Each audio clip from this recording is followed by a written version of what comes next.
Hello guys, Dr. Qureshi here, and today's topic is diabetes with diabetic retinopathy. As you all know, I get to see a lot of patients in pretty much every practice that I've worked in with patients coming in for diabetic eye exams. A lot of them do have the triad of diseases, which includes diabetes, hypertension, and high cholesterol, which is really common, at least in the South, in Louisiana, where I work. So, having said that, I do recommend a dilated fundus eye exam at least once a year for pretty much all patients, especially if you're diabetic. And I have mentioned this in many videos of mine over the years. If you're diabetic or hypertensive, or even if you have high cholesterol, you need to get your eyes dilated. But today we're focusing primarily on diabetes with diabetic retinopathy. So if you're diabetic, whether you're type 1 diabetic or type 2 diabetic, whether you're insulin dependent or non-insulin dependent, you need a dilated eye exam. There are complications that can happen from uncontrolled blood sugar levels. So as a doctor, I have to ask my patients, because you know my background is in internal medicine, general surgery, eye diseases, eye surgery. So I look at the big picture because that's what my training is from Boston. My MD is obviously from overseas, and then I went to an MD OD specialized program in Boston in an accelerated program to become an eye doctor. So my training is looking at the big picture, looking at systemic diseases and their ocular manifestations. So it's very important for me as a doctor to make sure everything is in check. So if you are diabetic and your hemoglobin A1C, your last one was skyrocketing, and I dilate you, or even before dilation, if I look at your vision, which has changed drastically, because that's another thing that happens in diabetic patients with uncontrolled diabetes or with diabetic complications, the first thing that I would notice is their vision fluctuating, their prescription changing, and another thing that can happen is complications in the lens, also in the form of diabetic cataract. Because one of the sugars, as you remember from my other videos, is sorbitol, that can increase and develop a diabetic cataract also. So when you are diabetic and I'm dilating your eyes, I also recommend doing a fundus picture, because that's also important for me to show to my patients what the bleeding is looking like. Now, not every diabetic person is going to have hemorrhages or bleeding in the retina. It will obviously happen more likely in patients who have uncontrolled diabetes. Their A1C is really bad, their blood sugar is really bad, and then they come with complications in the form of diabetic retinopathy with macular edema, or just bleeding going on. So I'm going to show you some pictures that I have here for you so that you get a really good idea. So if you look here in this photo on my computer, I picked out something that is relatively easy to understand. So this is my mouse here. You can see the arrow pointing. This is a normal looking eye. So this is normal. You see how the retina is clear, no bleeding, blood vessels look good, the macula here is looking great, the lens looks pretty good. Then we come to the diabetic retinopathy, as you can see from the arrow. And if you look at this one, which is non-proliferative diabetic retinopathy, in the middle, they can have macular edema, which is right here, which is fluid accumulation right there. And then they can have hemorrhages like this one. They can also have microaneurysms like that. Sometimes I see dot blot hemorrhages. I can see microaneurysms as well as macroaneurysms. And then sometimes you can see cotton wool spots, which are here. But this one mostly happens in hypertensive retinopathy if they have hypertension complications as well. So this is non-proliferative diabetic retinopathy in the middle. Then we move to this one, which is the proliferative diabetic retinopathy. Right here, I'm trying to focus the camera better for you. This is the proliferative diabetic retinopathy, and this is the one where you can see abnormal growth of the blood vessels. So this is something that I see in some patients also. So this is abnormal blood vessel growth right there. Okay, so that's what diabetic retinopathy looks like. So now we have to differentiate between the different types. So whether they come in with non-proliferative versus proliferative diabetic retinopathy. And now I have to decide as a doctor whether they need to be referred, or do I just monitor them, and how often do I call them back, because that's the biggest question for the patients. So if it's only mild, non-proliferative diabetic retinopathy, with not a lot of fluctuation in vision, then I can monitor them. And every doctor has their own protocol at some point. So I would see them back maybe in 6 months. Definitely, I will send a letter to their primary care doctor or to the endocrinologist so that they know what's going on and they can adjust their medicines if they are on metformin or any other medicine, or if they are on insulin, they can adjust the dosage of insulin as well. So always communicate with other providers also so that they know what's going on, because they don't know how to check the retina, obviously. That's why they refer their patients to the eye doctors or eye specialists. Then the second one, let's say they come in with, and then there's mild, moderate, and severe diabetic retinopathy. So there's proliferative versus non-proliferative, and then each category has mild, moderate, and severe diabetic retinopathy. So you have to understand if it's mild, then maybe you can monitor it yourself. If it's moderate to severe, then you can refer the patient to a retina specialist. Also, if the macula is involved, that's the key thing to remember. If the person comes in, a patient comes in, and they have diabetic retinopathy with macular edema, you see bleeding in the macula also, and there's fluid in the macula. You do the OCT test, which is a test where you can see on a deeper level what the macula is looking like. You have the fundus photos. Then you most likely, I get very conservative in those kind of cases. I refer them to a retina specialist so that at least we have that in record. For medical legal condition reasons, and also because it's always important to have a retina doctor check the patient's eyes as well.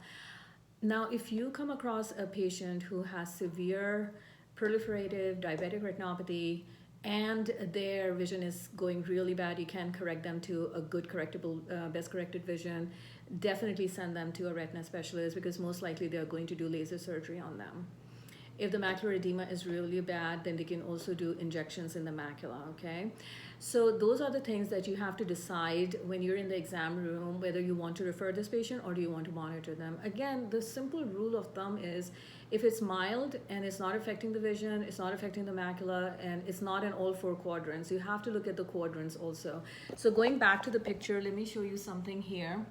So you look at the retina, and when you're looking at the retina, on the slit lamp, like through your lens, doing a fundus exam, then as doctors, we divide the retina into 4 main quadrants. Or if you're looking at the picture also, like let's say you're looking at a fundus photo, and I will try to find a fundus photo for you in just a bit so that you can understand the quadrants better. We divide the retina into 4 quadrants, and then we see if the bleeding is happening in 1 quadrant versus 2 versus 3 versus 4. So if it's in all the 4 quadrants, then obviously what does common sense say? You have to be more careful because that means that it's severe if it's in all 4 quadrants. At that point, I normally do refer my patients to a retina specialist also. If it's in 1 quadrant and you see mild versus moderate to severe, like if it's mild diabetic retinopathy, then yes, I'm going to probably monitor them, but definitely see them back. I don't want to just say goodbye to the patient and see them back in 1 year. I would rather see them back in 6 months. And if it's moderate, then I can see them back in 3 to 4 months also. So at this point, we understand the differences between the non-proliferative versus proliferative. Proliferative is obviously more serious than non-proliferative, but don't think that non-proliferative is just a mild condition or a simple condition or something to neglect, because it can have mild, moderate, and severe subcategories also. Okay, so having said that, now I'm going to show you the fundus photo, which I'm sure you've seen in my other videos, but let's just recap here. So let's say if this was a fundus photo, then remember we can just mentally divide it into 4 quadrants. So just think of it in 4 quadrants. You see this little thing that I'm moving here with the mouse, and so divide it into 4 quadrants and see if it's mild, moderate, or severe. Okay, again, and this is another picture where you can see this is a real fundus picture, and you see there's a lot of bleeding happening, and it looks like it's almost in all 4 quadrants. Versus this picture here, I'm showing you another picture. Let's see, this one here. It's not in all four quadrants on this one. So you see there's only one bleeding, one hemorrhage right there. So that would probably not be severe. This would be mild. And then this one, obviously, if you look at this one, you don't see the bleeding happening here. And then you go to another picture here, you don't see the bleeding in this one either. So now you understand the difference between the hemorrhages, because when the patients are sitting in the exam room, in the exam chair, they want to know what I'm seeing. So it's very important to show them the pictures. It's important to show them what the retina is looking like.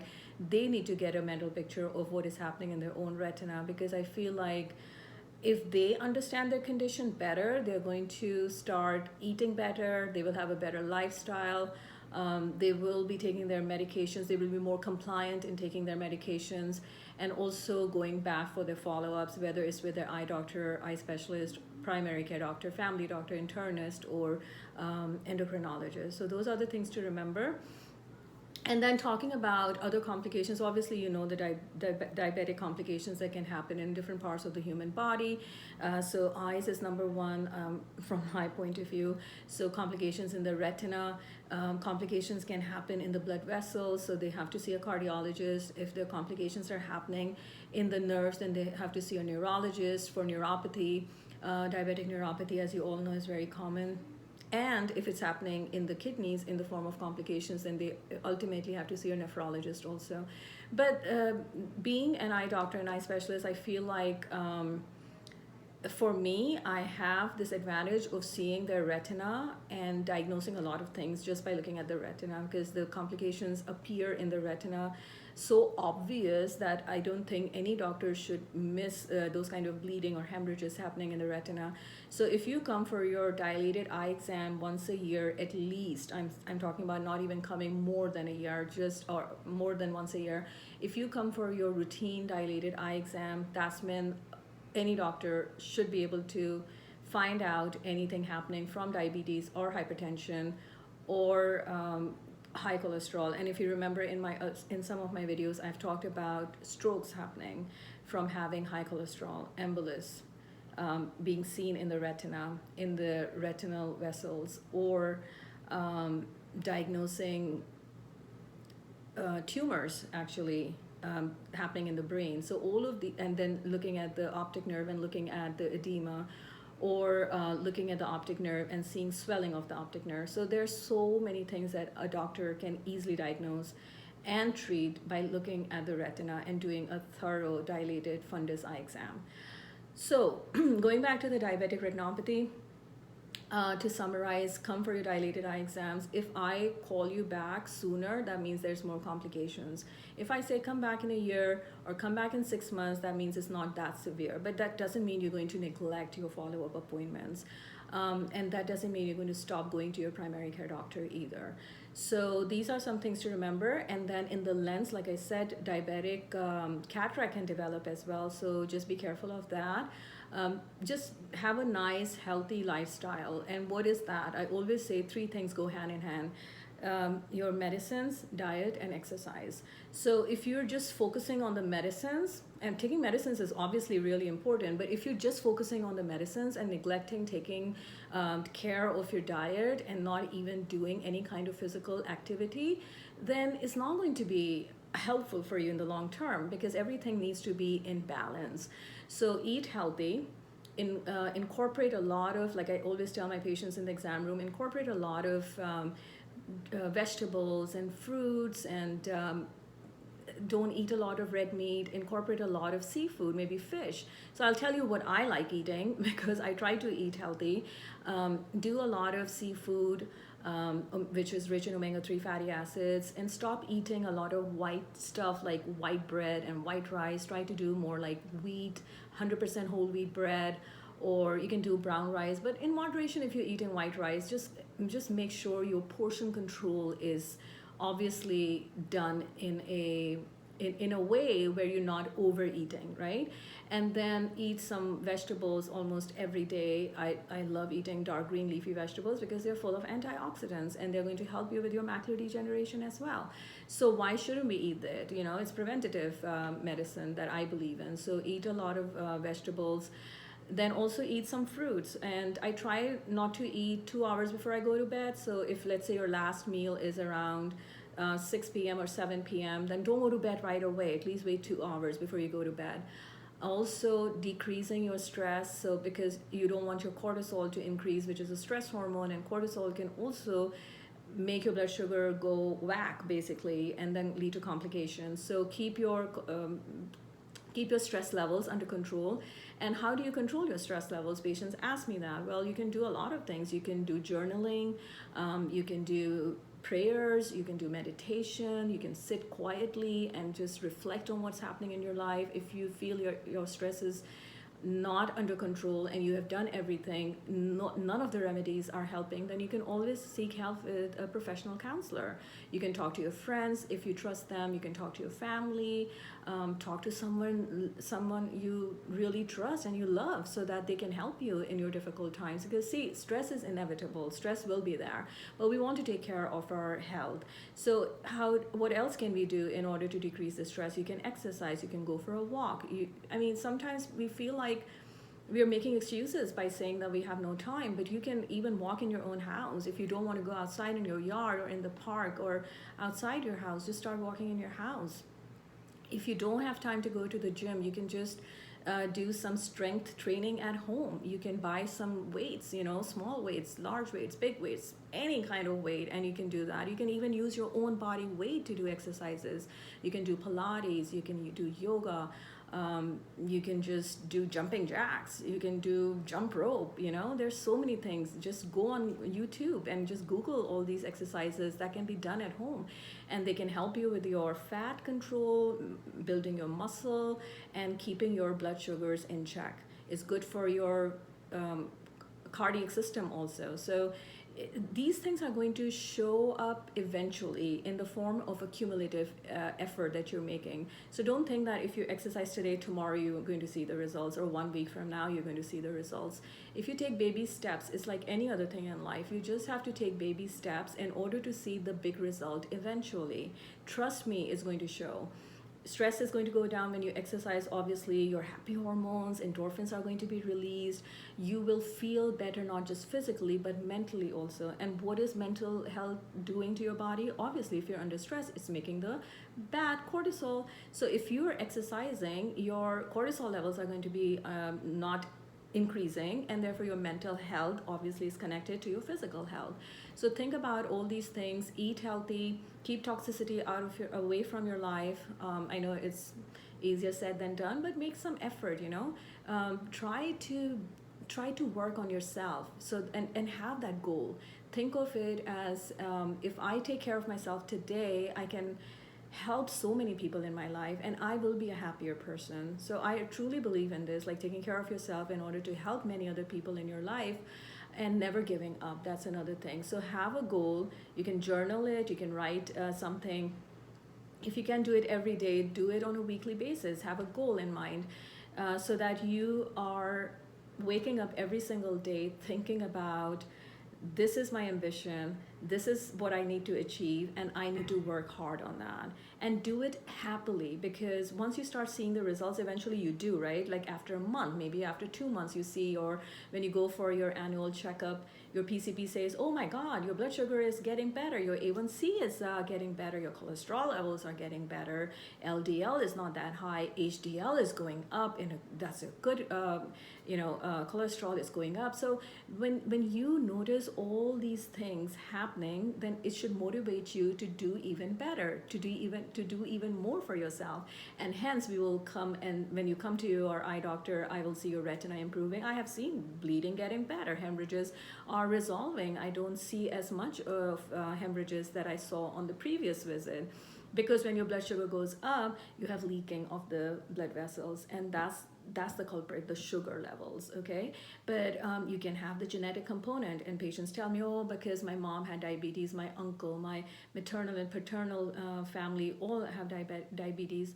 That's true. There is the genetic component. I agree 100% with that. But remember, there's nature versus nurture factors also. So if you are born with something and then you make an effort, which is the nurture part, you make an effort to improve your lifestyle, to eat healthy, to exercise, then definitely it's going to get better, because we cannot just blame nature all the time, like, oh, I was born with this and therefore I cannot do anything. So have the mindset of trying to improve yourself. Go to your doctors. Never neglect anything that your doctors are telling you in the exam room. And also, follow-ups are very important so that we can see the progress of what is going on with your health. Okay, so I know it's a long video today, but since I see diabetes, diabetic retinopathy, and diabetic cases and hypertensive cases all the time, I wanted to make this video because patients are appreciative when they hear things from me. And like I said, from the videos, they can learn so much. All right, guys, I will talk to you guys some other day then. Have a good one and take care of yourself and take care of your health, especially eye health. Bye-bye.